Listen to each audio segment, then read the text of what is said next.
everybody, this is Sergey Drachev cruising on I-90 east towards Chicago, Illinois, and I thought I'd just do a rant about technology. And this is not a rant for people who dislike technology, this is a rant for people who like technology. I just want to put a spin, kind of like a personal spin on my own relationship with it. First of all, I was born in 1962,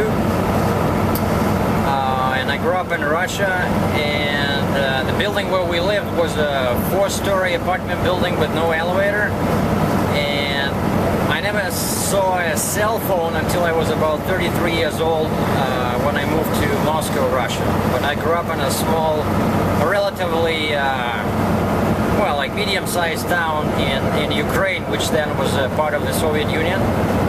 And I remember that we did have like a home phone.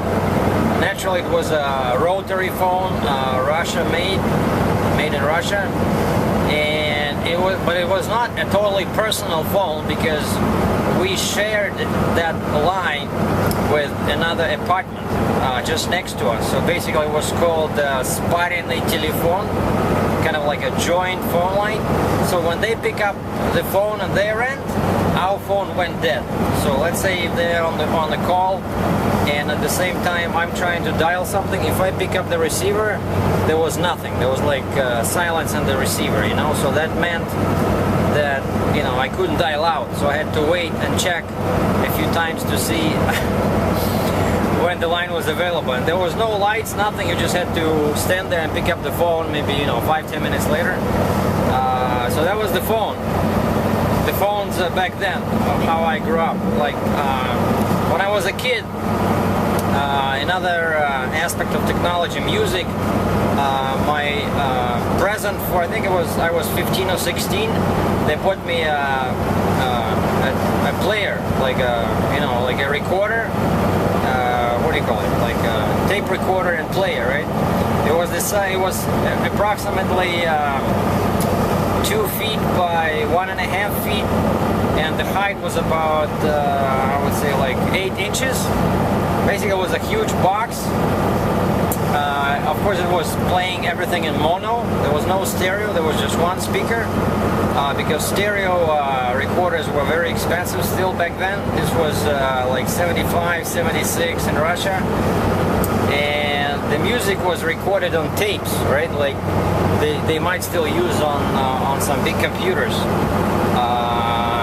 And all music, we all had access to Western music, but you cannot buy it anyway. You just had to know a guy who knew a guy. So lucky for me, the guy next door to me, I remember he was like kind of he was like a radio mechanic at a local factory, and his hobby was he was you know, building and making, you know, stereo systems. Like back then he had a stereo music system, which was like, to me, that was like a Rolls Royce, you know, because stereo was still available only to the few and the rich. And this guy put his money into this music collection, so he would just you know, make copies for me. You know, no one knew anything about copyrights or anything. People were just you know, sharing music between each other.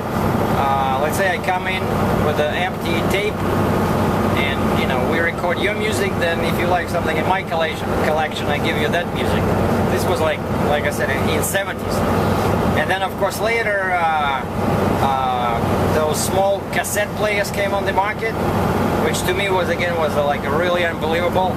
Then stereo appeared, and I still remember the radio we had at home. It was the model, it was made in Riga in Latvia. It was considered a very good radio, but of course it was mono, you know. It was a shortwave radio. It was called VEF, and I could even, you know, hear London, England on it, and sometimes even like Voice of America, stuff like that. You know, I was studying English at the time, so that radio helped me you know, get a feel for the real English. And what else? Then of course there was no computers. When I was growing up, we didn't have a single computer at my high school. So the first time I bought a computer was again when I moved to Moscow, Russia. Just about the time when I got my first cell phone. I still remember I paid about $2,500 for a laptop, but I didn't like it. I was afraid to leave it at home, that someone might steal it, so I was carrying it with me all the time, and it was heavy. So finally I took it back to the store and I got a desktop. You know, for many years I felt much more comfortable working with a desktop than a laptop, and the idea of carrying a laptop around just kind of seemed ridiculous, you know. So now of course I have a laptop, I have this portable camera, I have a stereo in my, you know,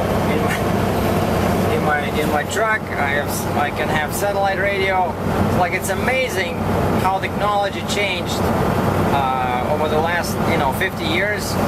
And when I think about my parents, I don't know, like, what did they see? They probably saw, okay, TV appeared after the war, right? Then radio became popular, but I don't know. Okay, cars. But if you look at what my generation experienced, like, the changes are just amazing. And speaking about cell phones, I still remember my first cell phone was that Motorola brick that a lot of people are familiar with. Back then in Russia, this was like 93, I think 94. First of all, you have to give, there was no credit history, right? No one had credit history, so you had to give them $2,000 as a security deposit, and the phone itself was $3,000 US. That's Motorola, right? And at that time, that was considered so cool that basically people were competing with each other. Like, you would go to a restaurant in Moscow, and all those, mafia guys, they would, and government types, they would have their cell phones on the table.